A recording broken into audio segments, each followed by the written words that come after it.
সুযোগ্য সুপারিনটেন্ডেন্ট সাহেব, অত্র মাদ্রাসার সকল সদস্য মণ্ডলী, সামনে বসা অভিভাবক মণ্ডলী, বাইরে থেকে আগত প্রধান অতিথি, বিশেষ অতিথি এবং সামনে বসা আমার স্নেহের ছাত্রছাত্রী, সবাইকে জানাই আন্তরিক সালাম। আসসালামু আলাইকুম ওয়া রাহমাতুল্লাহ। আমার শুরুতেই একটি কথা মনে হয়ে যায়, মোহাম্মদ তরিকুল ইসলাম স্যারের কথা। আজকে সে আমাদের মাঝে নাই, তার রুহের মাগফিরাত কামনা করি। সে মাদ্রাসা শুরু থেকে আমাদের এই প্রতিষ্ঠান লগে ছিল, সে আমাদের মাথায় চলে গেছে, আল্লাহ তার জান্নাত নসিব করুক। দ্বিতীয় কথা, আমরা যে উদ্দেশ্যে এখানে উপস্থিত হয়েছি বা আলোচনা করছি, সবাই সচেতন মানুষ, সবাই বোঝেন। দেখেন, আপনাদের কেউ কথা বলেন না, প্লিজ সবাই চুপ করেন। বিষয়টা আছে এমন, 24 ঘন্টা রাত দিন, তার ভিতরে 12 ঘন্টা দিন, 12 ঘন্টা রাত। এই 12 ঘন্টা রাতের ভিতরে 6 ঘন্টা আমাদের প্রতিষ্ঠান চলাচল এবং প্রতিষ্ঠান চলে। এই 6 ঘন্টা দেখেন, আপনাদের ছেলে মেয়েরা কিন্তু অন্তত লেখাপড়া করে, তারা আমাদের কাছে থাকে। আমি মনে করি, আমার মনে হয় আপনাদের সাথে সাক্ষাৎ হয় বেশিরভাগ 3 বেলা খাওয়ার সময় বেশিরভাগ, আর রাত যখন ঘুমায়। তা আমার কথা হলো যে, যখন সকাল হবে সবাই নিজেরা নামাজ পড়বে, ফজরের নামাজ, যখনই আজান দেবে উঠে চেষ্টা হবে সাথে সাথে প্রিপারেশন নেওয়া এবং সন্তানকে ডেকে দেওয়া।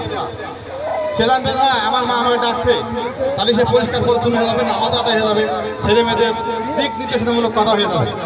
2 নম্বর কথা হচ্ছে কি, যখন ছেলে মেয়েরা বাইরে যাক আমার আপত্তি নাই, যখন সূর্য অস্ত যাবে তুমি যেখানে যাও না কেন আমাকে বাড়ি ফিরতে হবে। সে ভাববে যে না, আমার মা সন্ধ্যা পর আমাকে খোঁজ করতে পারে, এটা করতে হবে।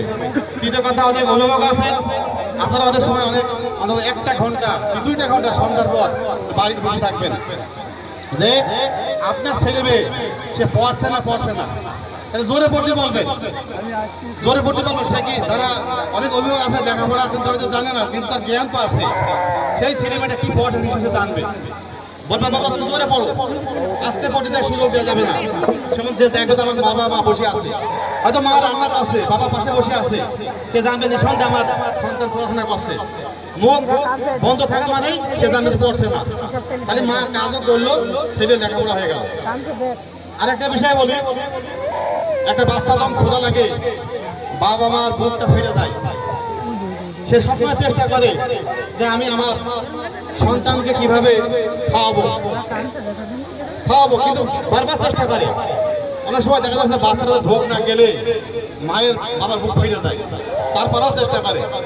ঠিক তদরূপ মনে করি আমরা যে শিক্ষক মহোদয় আছে, প্রতিটা শিক্ষক কিন্তু আমাদের 6 ঘন্টা যখন আমাদের কাছে থাকে, নিশ্চয় আমাদের কিন্তু আপনাদের বাইরে নাই, আমরা কিন্তু সন্তানের মধ্যে দেখি, সন্তান মনে করি, আমরা বারবার খাওয়ানোর চেষ্টা করি। আপনারা এটা চেষ্টা করবেন, ইনশাল্লাহ আমরা আপনাদের পাশে আমরা আছি। আমরা অনুরোধ, আমি দেখেছি সন্ধ্যার পর অনেক গার্জেন সার্টিফিকেট ফোন রাখে না, অথবা আমি বলতে পারবো মুখে হাত দিয়ে, আমি অনেক গার্জেনের পাশে কিন্তু ইট দিয়ে আসছি, যারা কাগজ চিহ্ন দিয়ে আসছি। ঠিক আছে, জিজ্ঞেস দেখো তোমার মাথার কোনো এই জিনিসটা ছিল, পরের দিন সেই ছেলেটা কিন্তু ঘুমায় না। আপনাদের চেষ্টা থাকতে হবে, আমাদের চেষ্টা থাকতে হবে, কারণ আমরা কিন্তু কি, একটা অন্ধ মানুষ, সে পথ চলতে পারে না, তার লাড়ি ধরে পার করে দেবো আমরা, তার তো হাঁটা লাগবে, কারণ আমরা চেষ্টা করবো তাকে সবসময় পার করার জন্য, কিন্তু পার আপনাদের করা লাগবে। সমস্ত কিছু সারেদের করে দায়ভার দিলে হবে না। আমার সবিনয় অনুরোধ, বিনয়ের সাথে বলছি আমি, আপনারা সবসময় মাগরিবের পর একটু সময় দেবেন। এখন আধুনিক যুগ, সময় ঘড়ি ছিল না, ঘড়ি আছে, ঘড়ি কাটা দেখে আমার কোন সময় কাজটা করতে হবে, ইচ্ছা থেকে কিন্তু অবশ্যই হবে, অবশ্যই করবেন। আরেকটা বিষয় দেখেন, মোবাইলের যে বিষয়টা, ছোট বড় সবাই কিন্তু মোবাইল, মোবাইল আছে। আমার অনুরোধ, আপনারা মোবাইল কাজ ফোন দেবেন না, বাচ্চাদের কোনো মিথ্যার আশ্রয় দেবেন না, যেটা সত্য সেটা বলবেন। দেখবেন মায়ের ভাই পাশে, মার কথা শোনে না, সেইটা যে অন্যায়টা করবে, সেইটা কিন্তু বাবাকে বলতে হবে তোমার ছেলে এমন করছে। একদিন যদি শাসন করে, পরের দিন সে ভয় পাবে যে না আমার আব্বা মারতে পারে। ঠিক আছে, দেখ আমি অনেক কথা বলে ফেললাম। দেখ সবাইকে ধন্যবাদ জানিয়ে আমি আমার এই সংক্ষিপ্ত বক্তব্য শেষ করছি। আসসালামু আলাইকুম ওয়া রাহমাতুল্লাহ।